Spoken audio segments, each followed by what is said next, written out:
Okay, live Q&A session, October 16th, 2025. I'm just going to give everyone a couple of minutes to join the chat and start asking questions. I'll let the group know that I'm live. This one is going to be an evening session.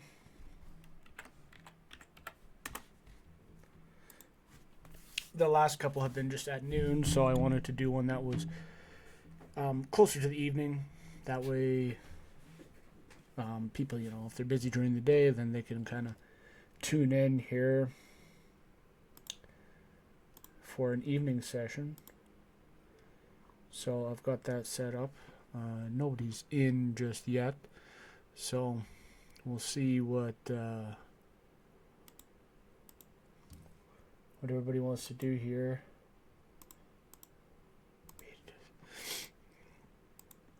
But yeah, at the moment I got, if anybody's watching this on YouTube, I'll just go ahead and start talking. Right now I have Vega bars up.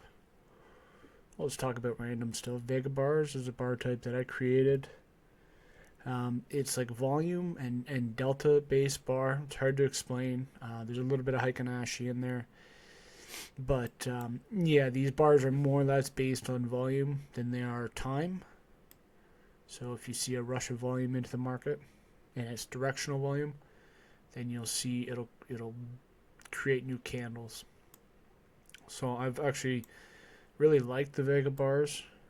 They've turned out to be really nice. It's just a matter of finding the settings. For NQ, 100, 200 seems to be nice as well. Kind of keeps you out of chop. As you can see what was today here.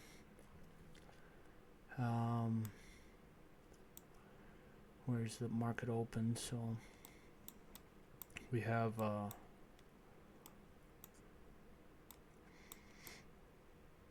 yeah, just smooth. I mean, if you saw this nice big candle, you might get in for a scalp. Same thing, nice red candle. I mean, there are signals there as well, but even signals aside, you could trade them other ways. You could say, okay, background color on the Riptide indicator and what I would call boom candle. So boom candle is a candle with no back wick on it and is bigger than the other ones. And generally on Heikin-Ashi, because that's just what I like to use. So this Vega bars is Heikin-Ashi based in a way. So you'll see the open right here. The open of every bar is halfway in between the last bar. It starts at the average. So the idea is that it doesn't look back past the average. But anyway, we've got somebody in here. We've got Easel in here. So I'll stop rambling for the video and I'll start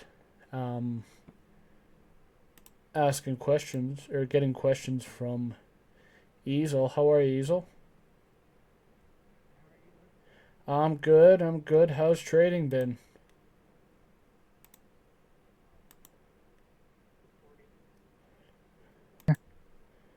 Okay. On gold. But I managed to take this eval. Like I was close to blowing it when I first got the bot because I was leaving it on going to work. So I mean it was down pretty bad. Yeah. But I've Yeah. managed to bring it up to positive 340 Hey, this that's good. last week. So yeah, I've really turned it around. Yeah, that's really good. Unfortunately, when I just got the bot, I was just I just was doing things I probably shouldn't have been doing to begin with it. Oh, yeah. I And it was mean, more of just a learning curve. yeah, like running it on full auto and then coming back at the end of the day and seeing what happened. Yeah, Yeah, yeah. yeah. Hey, you know what? I It's all wasn't part of the too fun, concerned. right? Yeah, I mean, we got evals and you try to pass them, but I mean, the good thing about them is that if you don't pass them, well, it's you're not losing your 50 grand account or something, right? It's not too big of a deal, really. As much as you don't want to fail them, it's not the end of the world either. So, yeah, I mean, and I've been there too, right? You just got to you live and you learn and you get better as you go, and that's that. But yeah, you've been doing all right with some of your manual trading as well, haven't you? Yeah. Yeah, I've been doing okay. I mean, this week is kind of a shit week, but you know what? Comes and goes. Okay. I'm not gonna complain. I'm really focused on sticking to my trading plan right now, That's what it is, man. and It's just about being that's disciplined. just what I'm focused on. That's that's a good skill to learn beyond anything. Um, yeah. Do you have any questions about anything? Want me to show something or how to do something? No, it's just seeing you post. I figured I'd jump in and say what's up. Okay. Well, you're the only fella in here, so um, that's let's go. Okay, so since it's just you, let's talk about your strategy, your manual one, your opening one.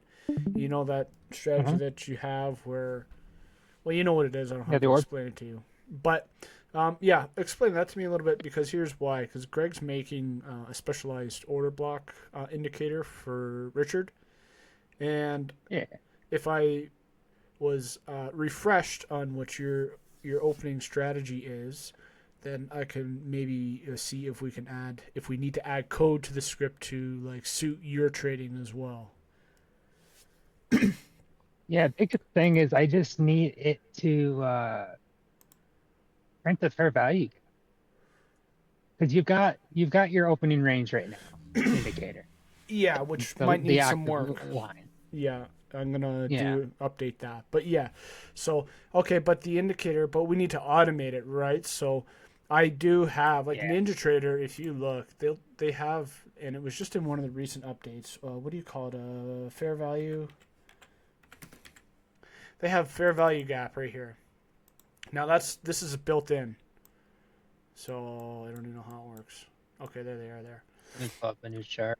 Get it. Yeah, but the problem is like that's fine if you're manually trading, but it doesn't pop any signals. It doesn't do anything for us in terms of automation. So that's where I would need to um, consult you and see what Yeah. you So what need. I would need is I need the opening range. So let's just, for instance, let's just take the 5 minute because that's what I do.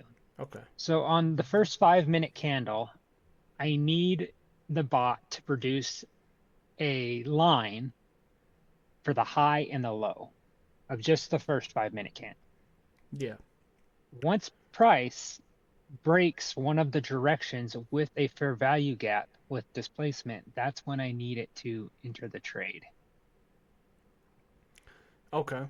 So it's like I need an active line. Let's just talk bullish just to make it simple. If the market was bullish, you mark the high of the first 5 minute fair value, the high of the first 5 minute candle.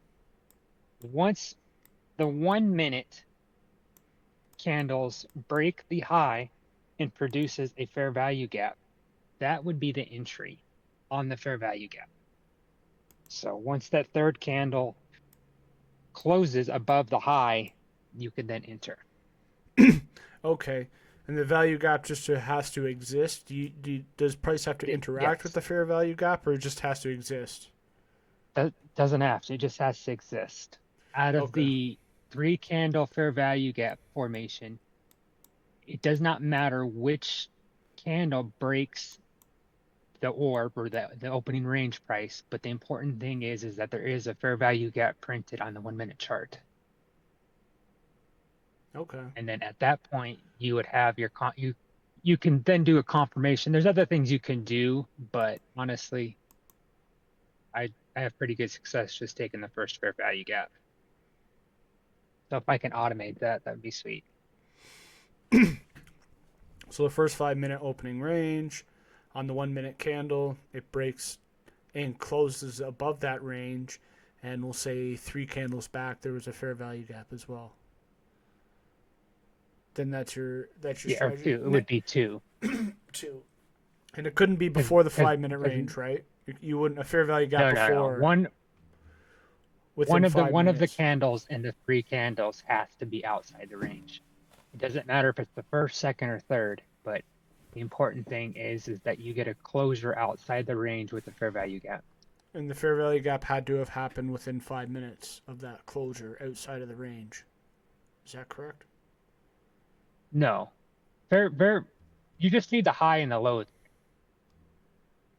Sometimes it takes 20 minutes, 30 minutes for it to happen, 10 minutes. Yeah. But the important part is any one of the three candles that form a fair value gap has to close outside the range. Oh, I see. I see. So the ones that So I mean, create the gap need to be part of the and fair value gaps are always created by three candles. Is that correct? yeah, Okay. yeah, Okay. yeah. So it's like it's hard because it's like it could be the first candle, it could be the second or the third candle. I mean, it's unknown which candle is going to actually be the one that closes out. But as long as you have a fair value gap that is closed outside the range, then you should be able to take it. Yeah. Okay. That's doable. And now something like that for me would take some thought. I would have to really think about like how to do it and how it would work. But now that I understand it, I can work on it. So And Richard's indicator that a host is working on, um, that's what we call the confirmation. So like if the fair value gap was printed and it's outside the range, a confirmation entry would be when it rebalances back into that fair value gap, and then yeah. an engulfing candle happens. That would be the stronger confirmation for the move. Okay. But I've missed so many trades waiting for the confirmation that I just said, okay, I'm taking the first fair value gap. And then if we do get a confirmation, then I will add size to it. Yeah. Yeah. I mean, things like that just come down to, some people like confirmation and some say, well, the hell with it. You know what I mean? There's less risk if I don't wait for confirmation, so I can afford to lose more. Depending, maybe not on that strategy, but depending on certain strategies. A lot of times that's the way it goes. Some people kind of wait for confirmation out of fear. It's because they don't want to lose. But if you do the numbers, a lot of times, depending on the strategy, you'd find that, hey, not waiting for confirmation gives you a better risk reward. And in the end, it doesn't matter if you lose more, you'd still be more profitable. Like, for example, like a trend line break, if you're just trading those, a lot of times if you just do the break, it's a lot better risk reward than waiting for a confirmation. So, Or to come back yeah. and bounce off of it. Yeah, or like Yeah. some I people, just I don't know how it goes, but I don't trade trend lines, but I could. But one strategy I do oh know is something like this, and basically you use the other line as your line to get out. So, in this instance, it would be like we would say maybe something here. your stream working? Um, you know what? I always have trouble streaming to Discord, and I don't know why. It's It just comes up blank. is So, well, but once I restart it, it usually shows there up. it goes. Yeah, Yeah. it's showing. So I was just playing around with this trend line stuff. But yeah, I mean, a lot of people, sometimes you say, "Oh, I'll wait for the break and close." Well, if you wait for the break and close, and you use the opposite, so if we were going to go long here, and we use the opposite trend line as your out, which is a good strategy because as time goes on, that's the line goes up and up and up and up. So you're reducing your risk as time goes on. But yeah, in this case, if you just got it when it broke, you would have got in here, and then maybe you would have got stopped out wherever. But yeah, if you waited for the confirmation, you would have waited for this candle to close and then get in here or the retest. You know what I mean? But sometimes it breaks it and it just goes and goes and goes, and you know. So yeah, it's Yeah. just a matter Well, of like a I've risk reward thing. my funded accounts. I've wanted to be extremely strict. Now I've had to come to this moment here, and I put myself in a little bit of rehab here, um, because I was taking trades outside of what I was, what got me funded. Yeah. But when I was, getting to funded, I was waiting for confirmations, and I just kept noticing, like, man, I'm missing these moves because I'm only targeting 2 to 1. So, it could happen incredibly quick, Yeah. especially in the first, 10, 15 minutes of the trading day. And I was like, it kept waiting for the confirmation. And I was like missing, 4 or 5 trades. And because I only took one trade a day on it, I was like, oh, I was getting super bummed. So then I came up with the idea that I enter, and then once it confirms, I add more size so I don't miss the move. Yeah, and that's been working out. Did you do that to get funded?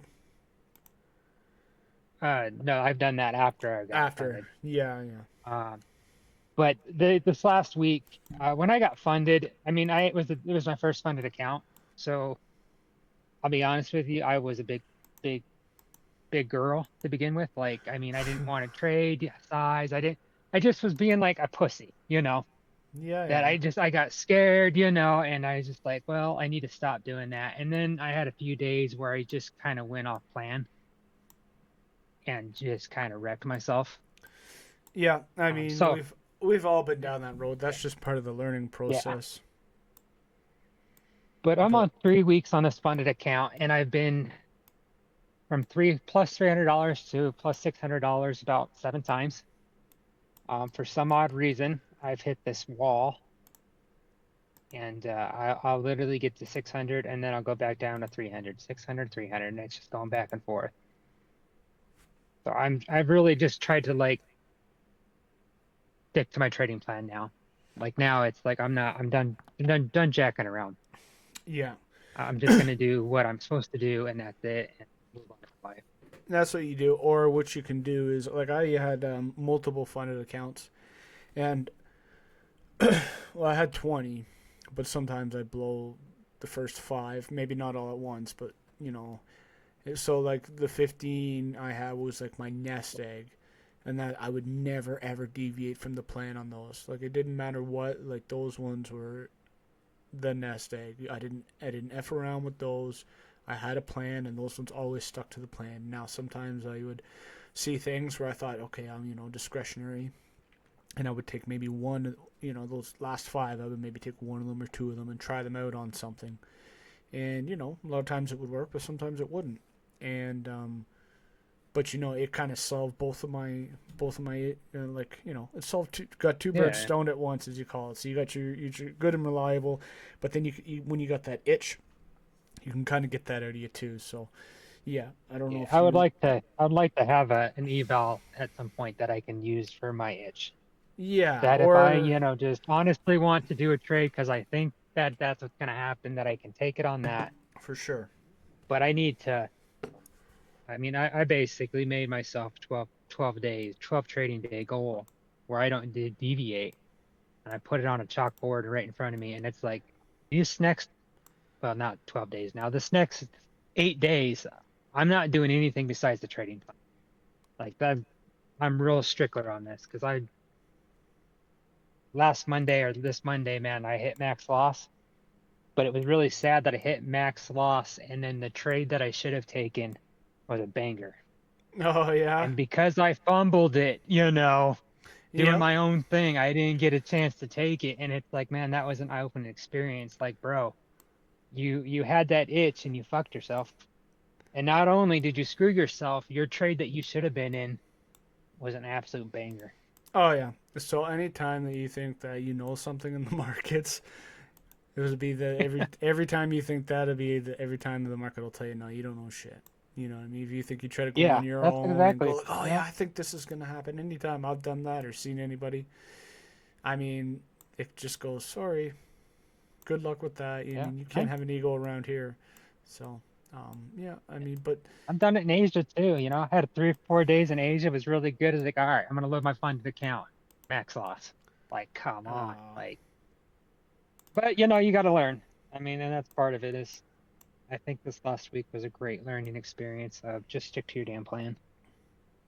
If I have some accounts, I have other things I can do if I really need to push buttons. well, that's the thing. I mean, just run a sim account, and I mean, you can make more depending on what you use on NinjaTrader. You can make more sim accounts and name them stuff. You know what I mean? You can name them like whatever Asia tester sim account and London tester or whatever. You know what I mean?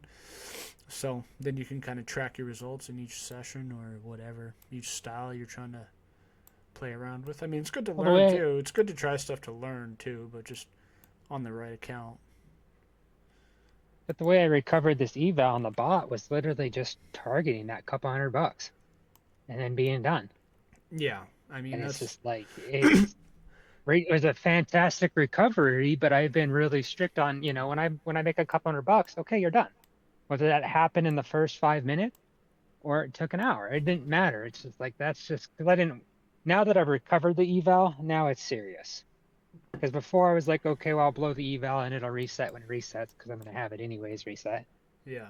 And now that I was able to recover it, okay, it's like, all right, you need to be a little bit more serious about it now. Yeah, and And that's the way stop. to do it. But yeah, I mean, you can't expect more than a couple $100, and that was the same with me. Like when I was streaming every day and trading, Greg was there too.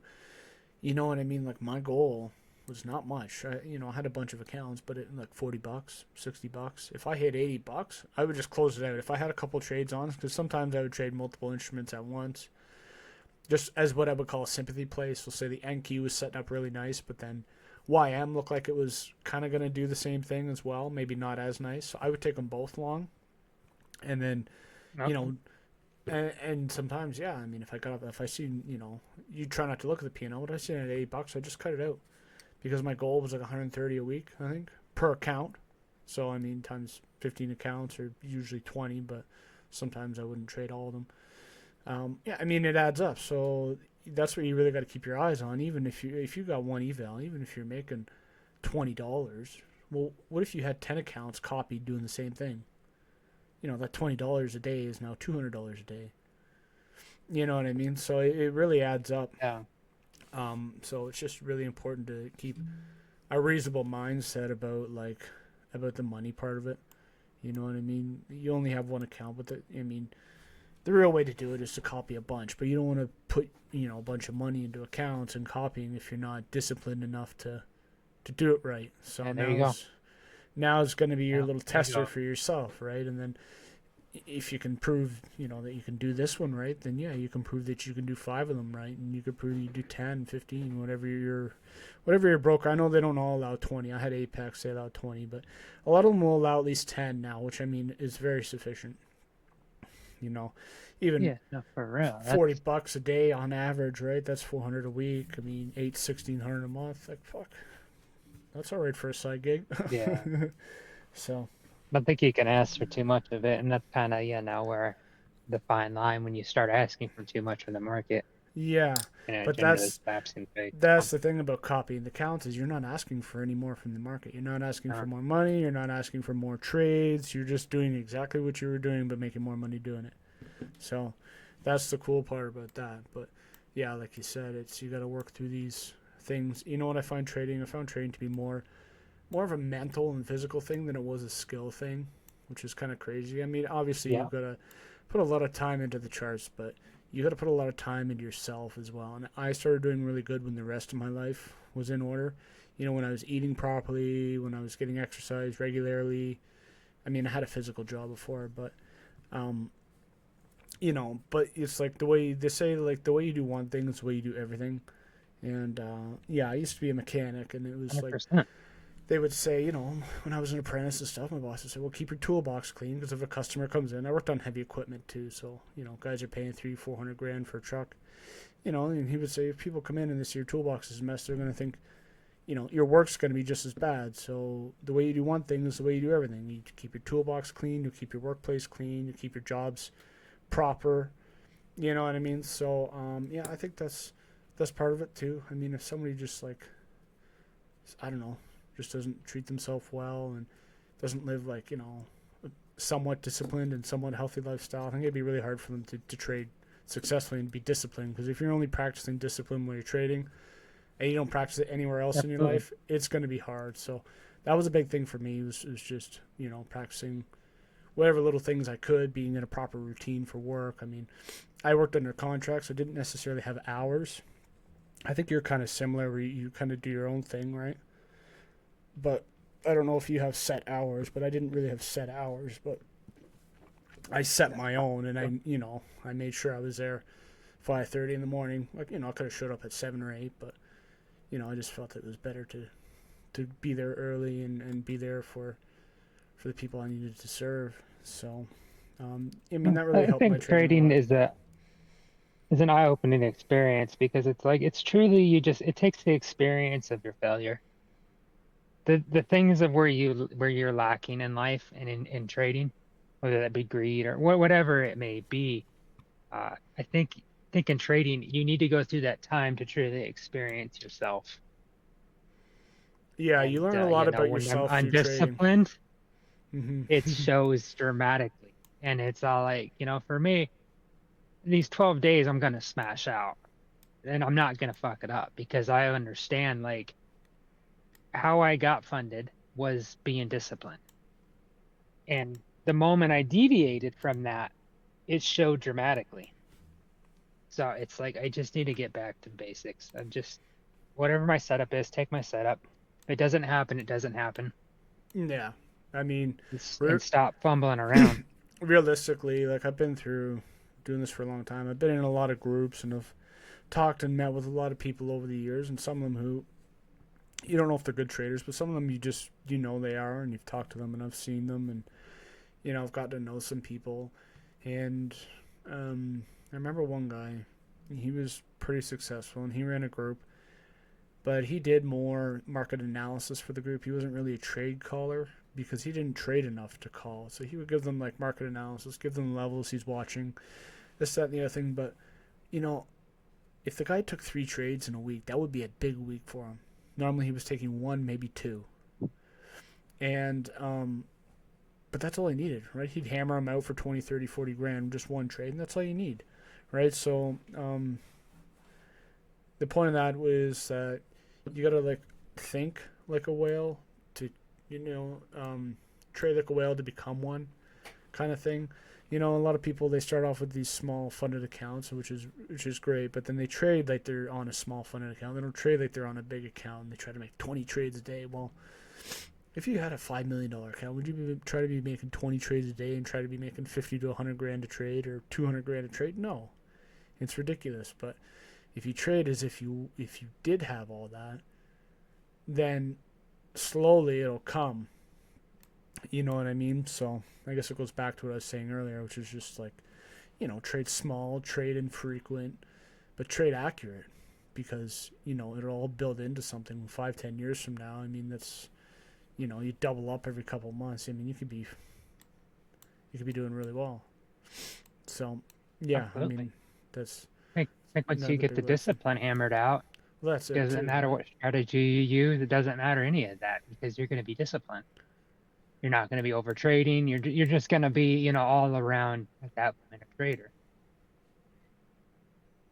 Yeah, over trading. There's like so many bad habits that I've had to break, that I look back at how many trades I take now a week compared to when I was, maybe 6 months ago.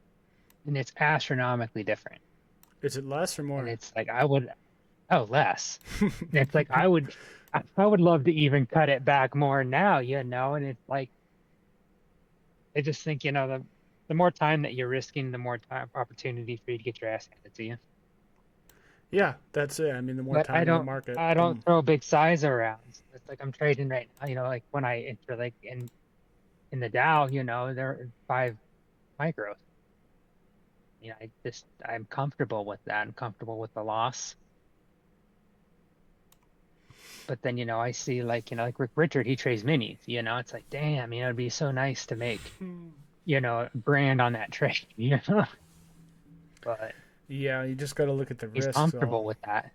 He's comfortable, but sometimes, I mean, you can blow accounts easier that way too. But it's always about the risk. It's about how many losses can you do and still keep swimming.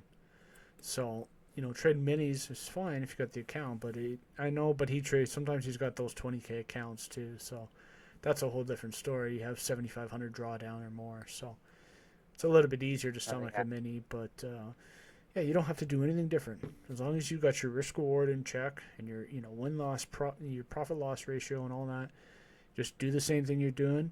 Once you get that down, just add an account. Get one, pass it, add it. Get another one, pass it, add it, and then just over time, a year from now, you could have 10 accounts, and yeah, you would be making a grand on that trade. The one you were making 80 or $100 on, now you're making 800 or a grand by doing nothing different. Yeah. So, and not taking any more risk because the risk is spread out over accounts, right? So you're not really taking any more risk necessarily. Trust me, it's easier when you see $40 loss, but it's split between 10 or 20 accounts. It's easier on the P&L rather than seeing a whole $400 all in one. So that really helps too when you're trading. So, yeah, I'm probably trading 4 right. Okay, the yeah. one funded and 3 evals, and There I you go. absolutely love it because before it seemed like my focus was all over the place. I'm gonna trade this eval, and then you lose on that eval, you go to the next eval, and it's Oh like, no, no. let me just take one account, do my trade, win or lose, whatever, be done. Yeah, you're That's right. been it's I've been seen wonderful. guys do that when I was in my other group. There's another guy, really good trader, I think. You know, he was probably like whatever, same kind of area you were in terms of like being profitable or not. Maybe even a little further along. He could read the market really, really well. But the thing is, yeah, it was kind of all over the place. When it comes to his, like, oh, he's like, oh, I made 200 on this eval, I made 200 on that one, I'm down on that eval, I'm down on this one. And he would trade from like, he would wake up in the night and he'd like take a trade from his phone and like fucking lose. And he'd be like, oh shit. He's like, should never do that. Every time I'm in bed and I wake up and take a trade from my phone, it loses and everything like that. And one day I told him, I said, wow, I'm like, how often are you up before the market even opens? He's trading pre-market and everything. He's like, oh, fucking 80% of the time. I was like, okay, why don't you just take all your accounts, do that one golden setup that you have like almost every day that I see you take and you make money on. It's all the other bullshit trades he's losing on, right? I said, just take that one with all your accounts, be done with it. I said, why are you trying to trade one eval 4 in the morning, a different one at 5 in the morning, different one at 6 in the morning, and then your main one at 8 when you get your trade, and that one always wins. You know, and he said, oh yeah, I see what you're saying, this and that, and we tried convincing him to kind of do that. It's, you know, it's more of a normal thing. You got to trade in a way that's predictable. You know what I mean? And repeatable. But, you know, doing that all over the place stuff isn't. So, yeah, I think that's awesome that you're just copying them all together. And, you know what I mean? Just taking your one golden setup and that's it. Yeah, it's been such a less stressful experience. I mean, it's just that's the way to do it for me. It's like I can accept my losses now. I have a lot easier time to accept it. But when I was going from this eval to that eval, emotionally, when you hit max loss on one and then you hit max loss on another, and it's like by the end of the day, you've taken 30 trades and you hit max loss on, 4 fucking accounts. It's just draining. Yeah, and there Yeah, was and really now only it's like, there was like one A plus setup all day, and you could have just traded that one and been done with yeah, all of it, not stressed out as much. yeah, now it's just so much more easier. I, I would love, eventually if I can ever get myself, self-funded, man, to be more of a swing trader. Yeah, But, the evals, it's just not with prop firms. I don't think that's reality. no, you can't hold overnight, and they don't want you to. So, And you know, if they thought you were gonna lose more by swing trading, they would make it profitable, or they would do it. So that kind of lets you know that, you know, yeah, maybe there's something that's the to way. swing trading if Yeah, they don't want you doing it, because you know, prop firms. I mean, not that they're shady yeah, business, but you know, they make their money on people that lose. I nah, mean, you that's got to just be how it honest. is. The only way they're in business is people losing. Yeah, and they don't encourage people. I mean, I'll give it to them. They give everybody the tools they need to not lose. I mean, at least I don't know, Apex at least, because they have like webinars, they have instructionals, everything about the account is written out, like all the rules, like they put everything out there, but it's just the human nature things that people are gonna F it up. You know what I mean? Like Oh, they're that's the just problem. That's gonna, why they say what 90% fell yeah, because and it's the human nature. so they don't have to do it. That's just the rule of the game. You know what I mean? So they don't have to encourage anybody to lose, but like, you know, like I still do that. A couple of little things like that. Well, it's hard for them to mitigate risk overnight because it can gap too, right? So I kind of see it, but yeah, at the end of the day, they just make money off That's you how many people losing. go to casinos Yeah, knowing that the chances of you, winning are very, slim in reality.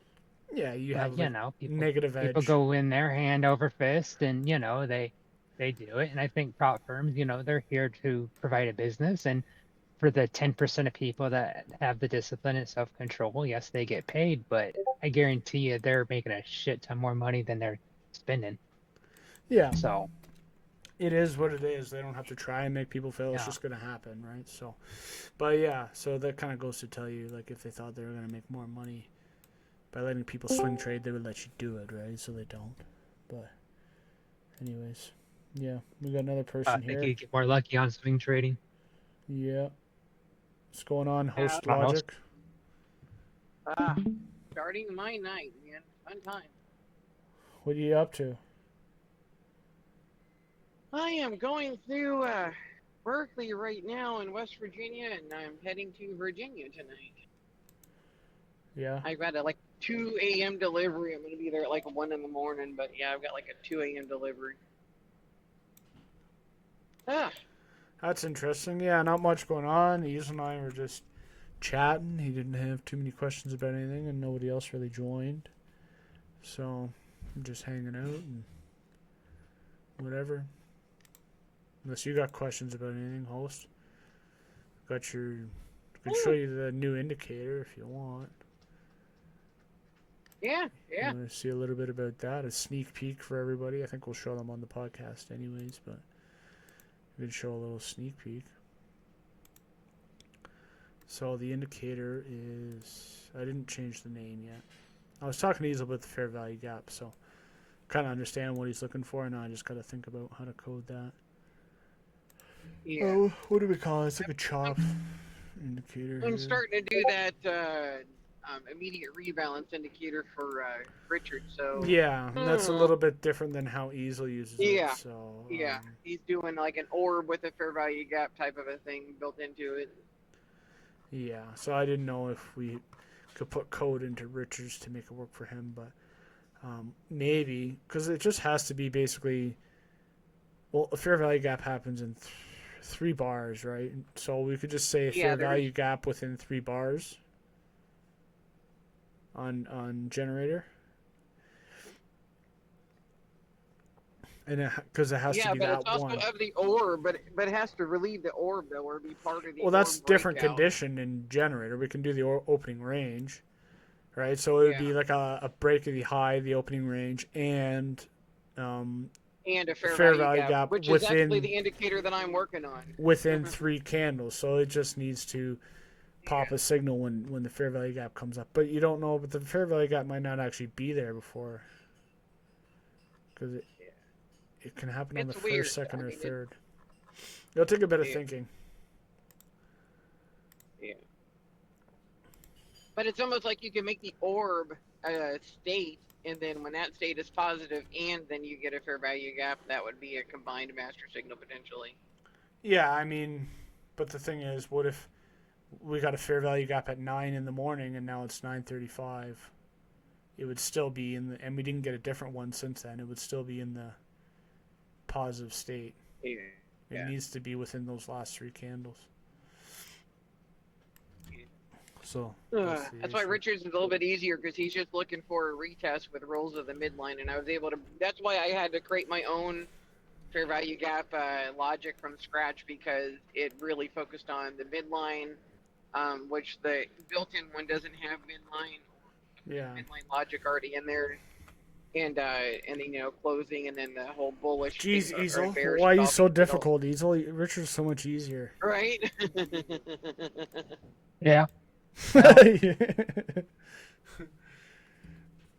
So here's the new indicator that Host Logic made, and I've been working on just refining it. So I kind of changed the words around a little bit. Greg, I don't know. Are you able to see the stream? Yep, I can. It's on my phone, and I'm driving to the mountains, but I can see. Sure. So it used to say, well, the colors were different, but anyways, I switched them around. So anyways, basically, all this is customizable, right? The thresholds are customizable. The line itself is customizable. And the idea is that once it gets into this zone, this is the sweet spot. Anywhere below it is chop. Yeah. And anywhere above it, the trend has gone on for kind of too long. Yeah. And you could almost use it as ATR is too high. You can almost use it as a reversal signal as well if you wanted to.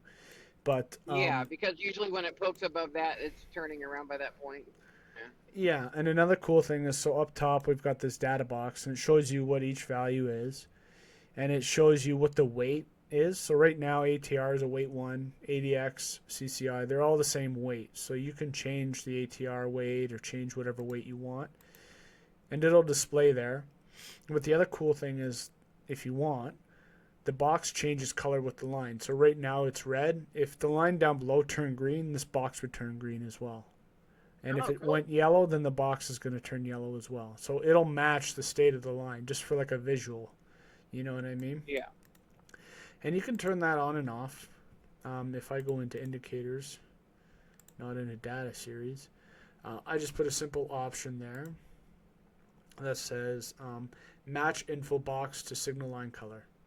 So right now the box is red because the line is red. And that'll change dynamically. But say you don't want that, just for whatever reason, you want to put your own color, you can have that. And then I don't know if you put this in here, Greg, but you can change the position of it as well. Bottom right, top left, whatever you want. Ah, cool. Cool. So, I don't know. Did you put that in there? Yeah, I had the information displaying, but it kind of like displayed randomly up top, though. It wasn't really in a actual table, so that's really good. Yeah, up top, it just said like WATR. Yeah, yeah. BBW. I mean, that's kind of like an XXX term, so I kind of removed it from the box. Hey, that was my first indicator, man. Like I was like so impressed with that. I'm like, oh, cool, it actually worked. It does what I wanted it to do. Go. Yeah, so you can change all the weights here and then the parameters Yeah. for each of them, right? So if you want your Bollinger Band period or Bollinger Band standard deviation. So, I mean, it's completely fully customizable. That's freaking awesome. But these settings are... we can get the weight tweaked a little bit to where, you're not trying to go too crazy with the chop, but just to point to where, like if it's choppy, you're not trading, but then the second it starts to break out, with tweaking those weights the right way, you could probably get a pretty good job, keeping out of what you don't want to, be in, and then still taking advantage of the trades, Yeah, I mean, it did good. That you do want. What was I looking at? It doesn't look so good here. I forget what I had it on. I don't know if it was a 2 minute. There's 1 minute it's going to be choppy no matter what. Yeah, yeah. Yeah, I was like, if you look, there's so many signals. It wasn't like this before. I wonder what I was looking at. Anyway, here's a good example. It says go. So you go, and then once you hit low, you get out. Or I would get out on the high as well. So if I were to actually trade this, I would say that my entry signal would be go. My exit would be high or low. So if I get either one of those, would be my exit signal. Because high means the trend has gone on too long. Low means we're back into chop. So, and go means the sweet spot. I think it was almost meant to be like a state condition, kind of like ETM was, to where, we put that on top of Riptide, to where, if you're in a go situation to where, ATR, all of those values are just right, and you get a really good shift or continuation signal, then you would be able to take that trade. And if not, then you ignore it. But again, you're looking at, like the way we like to trade, $150 a day on average for anybody copy trading several accounts. So literally, if you miss half the trades, but the ones that you catch are better trades, better quality, that's the point of it. Yeah, exactly. So, cool, man. That looks sweet, dude. 50. That's 50, eh? Let's try 35. Wonder how that looks in like a gamma bar or or like a Vega or something like that. Yeah. Not too bad. Here's one. I'm just trying to see. I think there was... when I was making it, the settings were good. I forget what day. It must have been just a good time of the day, too. But, like, yeah, it's not intended to be used as a standalone. Yeah. No. Yeah. It's definitely meant to have, like, Riptide or something else on top of it calling the signals. That's just to keep you out of the crap that you don't want to be a part of, That's all it was meant to be. Are you able to hide those signals? Did you add that logic into it where they can hide that? Okay, yeah, I figured got you did. it. I didn't want to Yeah. wait for somebody to ask me, so then... someone's going to ask, can you hide all that crap, man? And it'll be Richard, which is fine, but because he uses it. So make signals invisible, and you hit apply. And as you can see, they're invisible. Beautiful. But if you know where they are, you can click it, and it still shows up. Oh, yeah, and I had to change this logic. So signal light go, signal light low. Yeah, I know that was bad. Yeah. And then, yeah, because there's like 100. Now it goes to the number and then underscore TXT. I don't know why that has to be there, but it really doesn't make a difference. Everything before the first underscore. Yeah. Yeah. I made sure that when I did my fair value gap indicator for the rebalance, that that was built in right away. Like that was like the first thing I wanted to ensure that it was like a buy FEG and sell FEG is all it really was, and it has the underscore after it, whatever the count of the signal was. Yeah. So. Beautiful, man. I kind of like it. I think it looks good, dude. I think that kind of approaches what we were, what I think a few people were asking for, and maybe get some of the settings tweaked out a little bit. But again, that's what everybody's there for. Here's the indicator. Now go play with it. Have fun with it. Yeah. Well, what I like is it's also the oscillator at the bottom, so it's a little bit of everything. So you can see some things at the top, which I think is nice. You get your signals, which is what we need for automation, so that's nice. But it's got its own line, so it can be used as a manual tool. Like you might say, it could be. You might say, okay, here we go. We got the go signal. But if you look down at the oscillator, how far below that bottom threshold did it go? It just kind of did a little loop. And you might say, okay, that's not enough. Like I want the market to turn. You know what I mean? So you might say, okay, after something like this, then I'll take a go because it's really been beat down. You know what I mean? Like it's been in chop for a while. It's about time that it gets out of chop. So then you get your first go signal, and you could have grabbed whatever 10, 15 points on that little thing. But yeah, so then users can also, or here's a little tiny dip. Would you go short there, or I don't know. You know what I mean? It just gives you a better visual of the chop rather than just a light. It kind of shows you where. Yeah. And then pace of tape. I think you were even trying to make this one day, weren't you? This just shows you the pace of the tape, how fast. Oh yeah, we were talking about I think like time and sales with all the stuff that was coming in. Yeah, you were trying to make it there one time, and you sent me the script or whatever. Yeah. So here's a great example. The pace of the tape increases huge, and then market turns around. Right before the move happens, when it's coming into like a key level and the pace of the tape is increasing, that's usually good that it's going to turn around and really do it. It'll usually slow down just before it, and then that's cool, man. Is that built into this, or is it something else? I guess it's something else. Pace, just judging by the name, it doesn't look like it's a built-in. So I've got fucking years worth of indicators on here, so I don't know what's what sometimes. Yeah. But that's cool. Yeah. So there is a pace of tape. It almost shows you the strength of the move, basically. Like is this something that it's not so serious? Because like look at when everything when the downturn was a little choppy, like right in the middle of the chart there. The pace of the tape really wasn't that sporadic, but then when you finally got a good increase in that, sure as heck you pushed out of it pretty well, for a good trade. Yeah, so just looking at that, I wonder if I could just add the moving average and the standard deviations like I do with volume spikes, and then it could show you the same kind of idea once the just speed. Thinking of that, make that a deviation. Yeah. So rather than volume, add a moving it's just average and a deviation of that. Yeah, depending on if. Because look, every time it spiked up pretty significantly, you had a good move, after that happened. And then when it was kind of choppy, my chop filter caught it, and the tape was kind of low at the same time. It gives you a double confirmation practically. Maybe I stack these together and make them one. Put these bars in behind. That would be a cool idea. And then add a deviation into it. Get everybody confused. Like a light blue, medium blue, and I like the idea. Yeah. Okay. Well. Not I think that was like my first indicator I tried building, and I had an issue with it, and then I'm like, all right, I gave up because then I was like, that was when we were dealing with the whole website and stuff like that. Yeah. That was like a whole new world for me to begin with, You just didn't try hard enough. No, I got too busy with everything. I got building the website.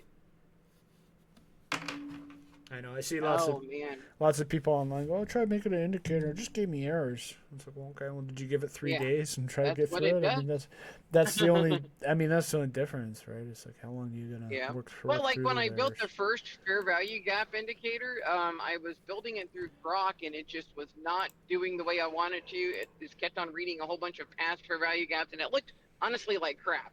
So then I scrapped it and I went to Claude, and because I have the Claude code, the paid version of it, and it just produced it was a beautiful code. It read it I literally copied the exact same prompt, added the exact samples, screenshots, all the data to it, and it delivered a beautiful code. And I was like 3 iterations into it with no errors. I mean, it was beautiful.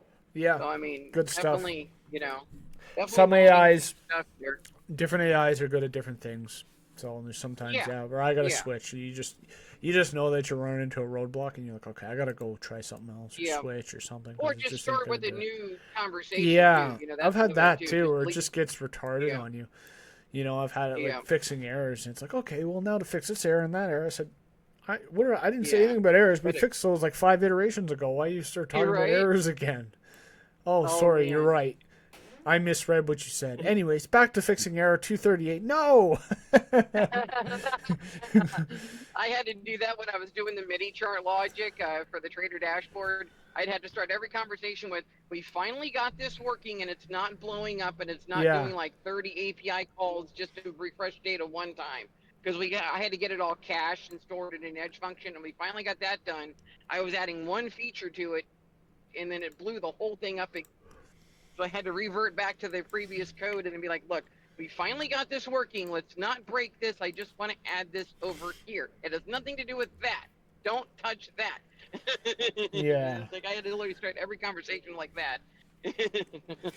I've had to get stupid with it too. It's like, okay, now that those errors are fixed, we don't have to fix error 238 anymore, because in our last conversation we fixed error 238. Now we don't have any more problems with error 238, so now we don't have to worry about fixing error 238. Now we're moving on to this. You literally got to say it 10 times. Yeah. You know what I mean? Eventually it's like, oh, okay, well, we must have fixed error 238. Well, yeah, dummy. And you're on like error 645. I mean, like you're way beyond this now. Yeah, but oh well. I'm just glad it's usable. Gotta love life, man. I love the help. I am hoping to get over to days. I don't know. Like I said, I needed more than the last few months that I've gone home, man. I've been home for like 2.5 days, maybe 3 days total if I was lucky, depending on what day I got in and what time of the day I got in. And this was the first time I'm like, look, man, I need to be home for like, a good 4 days, 4.5 days. And my company was pushing me to go to work on Wednesday. I'm like, look, if you want me to go to work, I can go to work in like, the afternoon on Wednesday. Like, Wednesday after 5 o'clock, I'm all yours. Fine. I'll do a night run if you really need me to.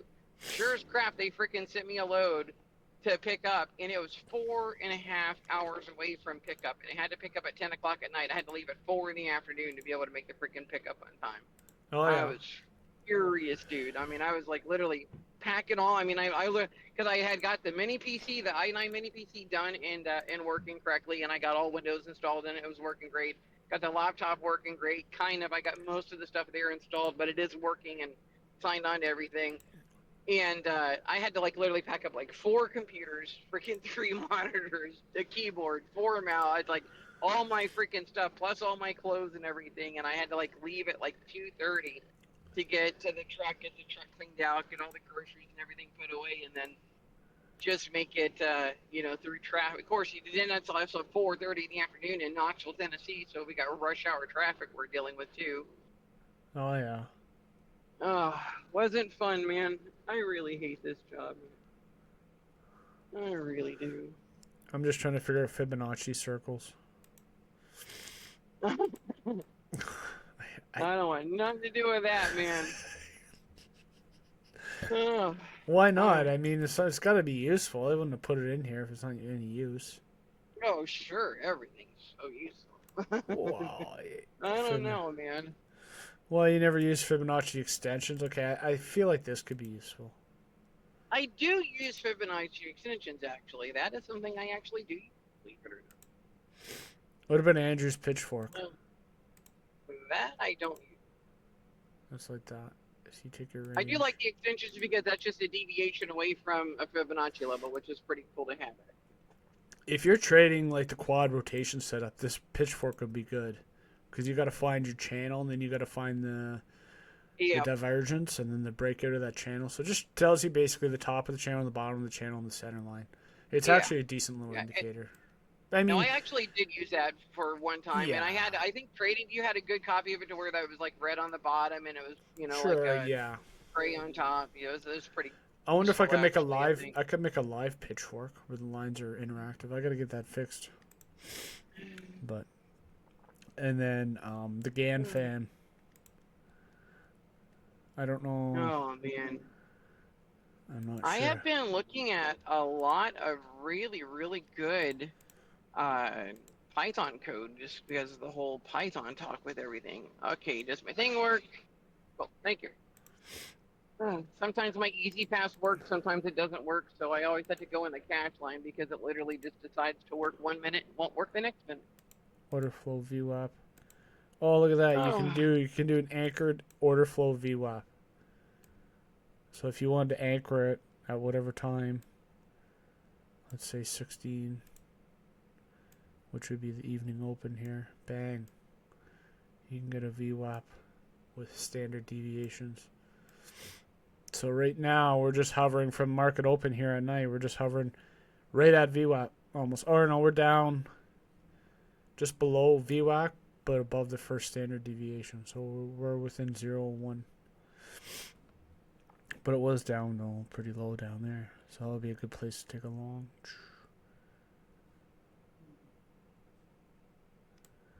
oh.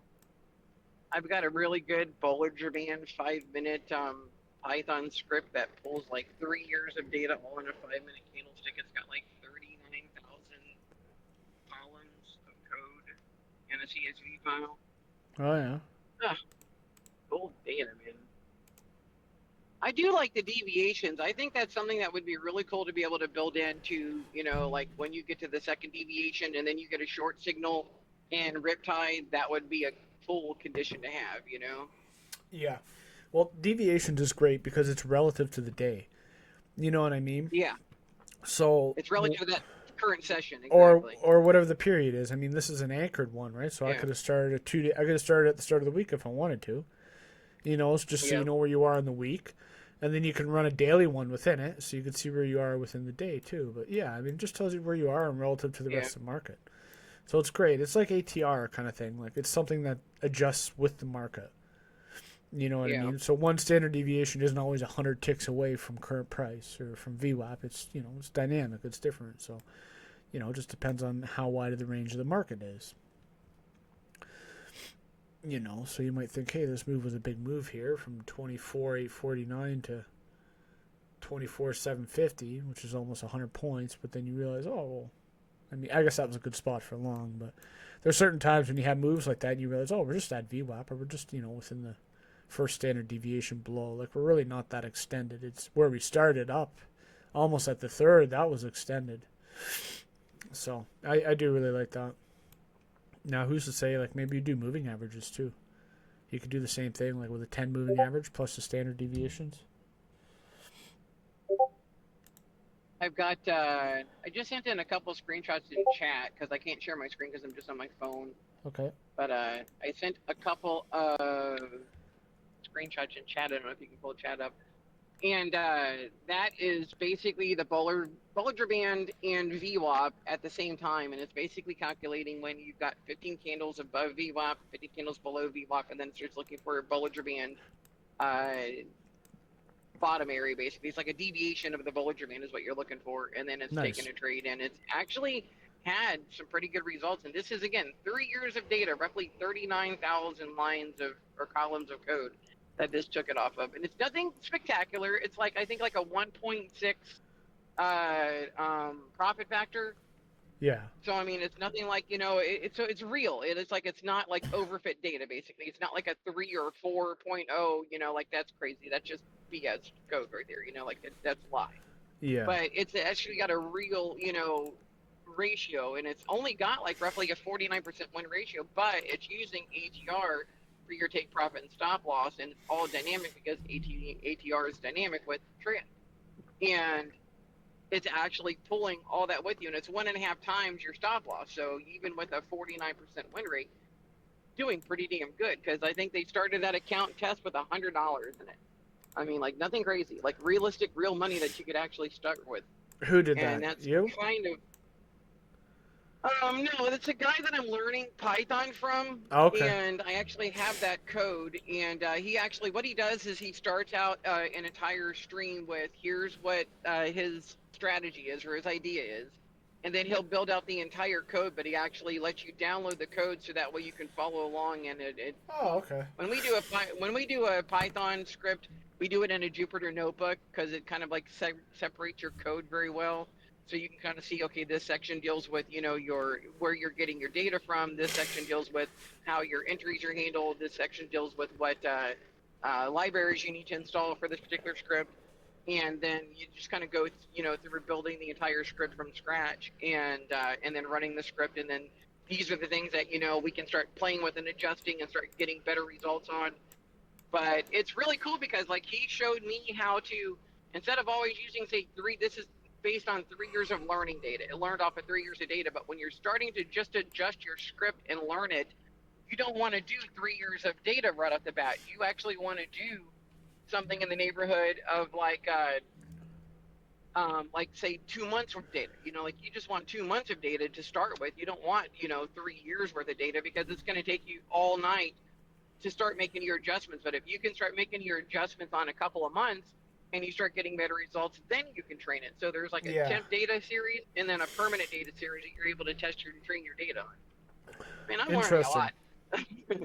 I mean, with you getting the key to the API thing solved, which was my big thing that I don't know how to do, and then Yeah. developing a decent strategy that we can start playing around with and adjusting and adding different features to. I think at the end of the day, all we want is a bias. Like if it takes in good and gets good signals, that's great. But we really care about, you know, letting us know what the bias is based on the trained data. How accurate is this move, and it knows to look for all these different things. When we see a total shift, it sees different historical patterns, different historical lows, and whatnot. So I Yeah. think it's a good combination, man. I'm gonna go grab some dinner. I'll jump back in here if you guys are still at it. Hey, I'm gonna cut Yeah. off the stream. It's actually been an hour for the Q&A, and that's all I wanted to do. So, Oh, Oh, man. yeah. okay. Well, We're I'm gonna glad I cut got it to off. jump Jumping in in. for part of it. Yeah. Yeah. Okay. Thanks for showing up, guys. And I actually had fun. It was more of a podcast than it was a Q&A, but hey, whatever. Is what it is. Yeah, it's always something different, man. Okay. Take care.